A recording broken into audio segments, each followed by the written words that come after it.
మాజీ ఎమ్మెల్యే పెద్ది సుదర్శన్ రెడ్డి అకాల మరణంతో నర్సంపేటలో విషాద ఛాయలు అలుముకున్నాయి. ప్రజలతో మమేకమై కార్యకర్తలకు అండగా నిలిచిన పెద్ది సుదర్శన్ రెడ్డి ఇక లేరన్న వార్తను నమ్మలేక అభిమానులు, కార్యకర్తలు కన్నీటి పర్యంతమవుతున్నారు.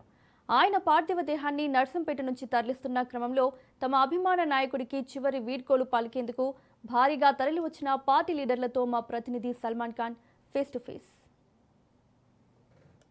బీఆర్ఎస్ శ్రేణులకు ఒక శోక సముద్రంలో ముంచేసే వార్త తెలిసింది.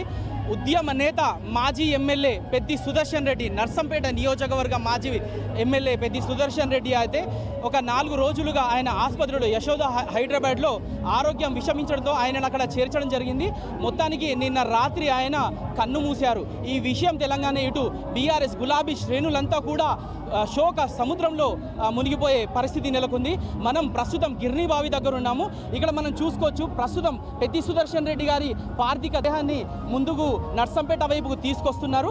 అక్కడున్న నర్సంపేటలో పార్టీ శ్రేణులందరూ కూడా ఇప్పటికీ చేరుకున్నారు. ఇక్కడ మనం చూసుకోవచ్చు, ఇప్పటికీ వేలాది మంది ఆయన అంటే పెద్ది సుదర్శన్ రెడ్డి ప్రజలకు అందరూ కూడా ఎలాంటి బాధలున్నా కానీ ఆయన ముందుకు నిలబడి ప్రతి ఒక్క బాధను నెరవేర్చుకుంటూ పార్టీని ముందుకు తీసుకెళ్తూ ప్రతి ఒక్క కార్యకర్తను పేరు పేరున పలకరిస్తూ పార్టీ శ్రేణులైతే చెబుతున్నారు. పెద్ది సుదర్శన్ రెడ్డి గారి పార్థిక దేహాన్ని ముందుకు తీసుకొస్తున్న విజువల్స్ మనం ఇప్పుడు చూస్తున్నాము. వేలాదిగా ఆయన పార్టీ శ్రేణులు కానీ, కార్యకర్తలు కానీ, ఆయన అభిమానులు కానీ చేరుకున్నారు.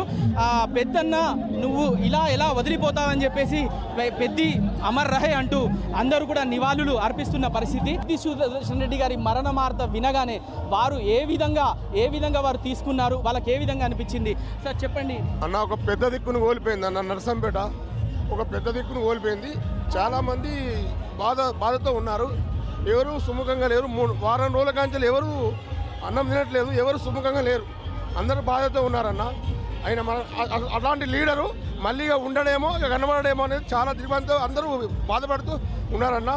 మీరు చెప్పండి, పెద్ది సుదర్శన్ రెడ్డి గారితో మీకున్న సాన్నిహిత్యం ఏ విధంగా ఉంది? ఆయన మిమ్మల్ని ఏ విధంగా కలిసేవారు? ఏ విధంగా మీరు కలిసినప్పుడు ఆయన పలకరించేవారు? కేసీఆర్ ఉద్యమం ప్రారంభించినప్పుడు ఉద్యమంలో పాల్గొని తెలంగాణ కొరకు స్వయం కృషి చేసి ఎన్నో ఉద్యమ రూపంలో ఎన్నో కష్టాలు, ఆటుపోట్లు ఎన్నో ఎదుర్కొని దెబ్బలకు ఆయనకు కుడి కన్ను కూడా దెబ్బతింది. అన్ని ఆటుపోట్లు ఎదుర్కొని ఉద్యమం కోసం తెలంగాణ రాష్ట్రమే ఊపిరిగా భావించి ప్రతి దాంట్లో కష్టాలు, ఆటుపోట్లు ఎదుర్కొని ఎదురు పార్టీలను దెబ్బతీసి తెలంగాణ రాష్ట్రం కోసం పోరాడిన వ్యక్తి సుదర్శన్ రెడ్డి. ఇలాంటి వ్యక్తికి మనం ఈరోజు ఈ విధంగా చేసుకోవాలి. సార్ మీరు చెప్పండి, మీకు ఏ విధంగా అనిపిస్తుంది? అంటే ఒక మంచి ఉద్యమ నేతనైతే ఇప్పటికి బీఆర్ఎస్ పార్టీ కోల్పోయిందని చెప్పుకోవచ్చు. దీన్ని మీరే విధంగా చెప్పాలనుకుంటున్నారు?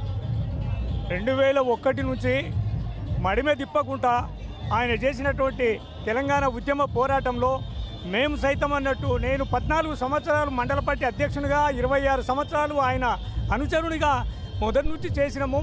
ఈ రోజున ఆయన లేనటువంటి లోటు నర్సంపేట మొత్తానికే, నర్సంపేట నియోజకవర్గానికే లోటు ఏర్పడింది.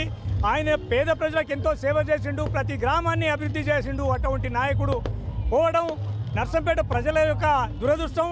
ఇవాళ నర్సంపేట ప్రజలంతా కూడా కన్నీటి పర్యంతమై ఉన్నారు. ఇది మనం చూసుకున్నట్టయితే బీఆర్ఎస్ పార్టీ శ్రేణులు అయితే మొత్తానికి ఒక శోక సముద్రంలో మునిగిపోయినారని చెప్పి మనకు కనిపిస్తూ ఉంది. ఎందుకంటే ఆయన ఉద్యమ నేత. ఒకప్పుడు మన మలిదశ ఉద్యమం నుంచి తెలంగాణ వచ్చేంత వరకు కూడా, తెలంగాణ సాధించుకున్న తర్వాత కూడా ఆయన పెద్ది సుదర్శన్ రెడ్డి గారు ఇక్కడ ఎమ్మెల్యేగా చేసినప్పుడు పలు అభివృద్ధి కార్యక్రమాల్లో భాగంగా ప్రతి ఒక్కరిని కూడా పేరు పేరున పలకరిస్తూ నర్సంపేట నియోజకవర్గ అభివృద్ధిని ఆయన తన భుజం పైన మోసుకుంటూ, అటువైపు బీఆర్ఎస్ పార్టీ పనులను కూడా ఆయన భుజం పైన మోసుకుంటూ ప్రతి ఒక్కరితో కలిసిమెలిసి ఉంటూ ఇంత అభిమానాన్ని సంపాదించుకున్న ఆయనను కోల్పోవడం ఇక్కడ కార్యకర్తలకు కానీ ఆయన అభిమానులను తీరని లోటు అని చెప్పుకున్న పరిస్థితి కనిపిస్తుంది. కెమెరా పర్సన్ బాలుతో సల్మాన్, రాజ్ న్యూస్, వరంగల్.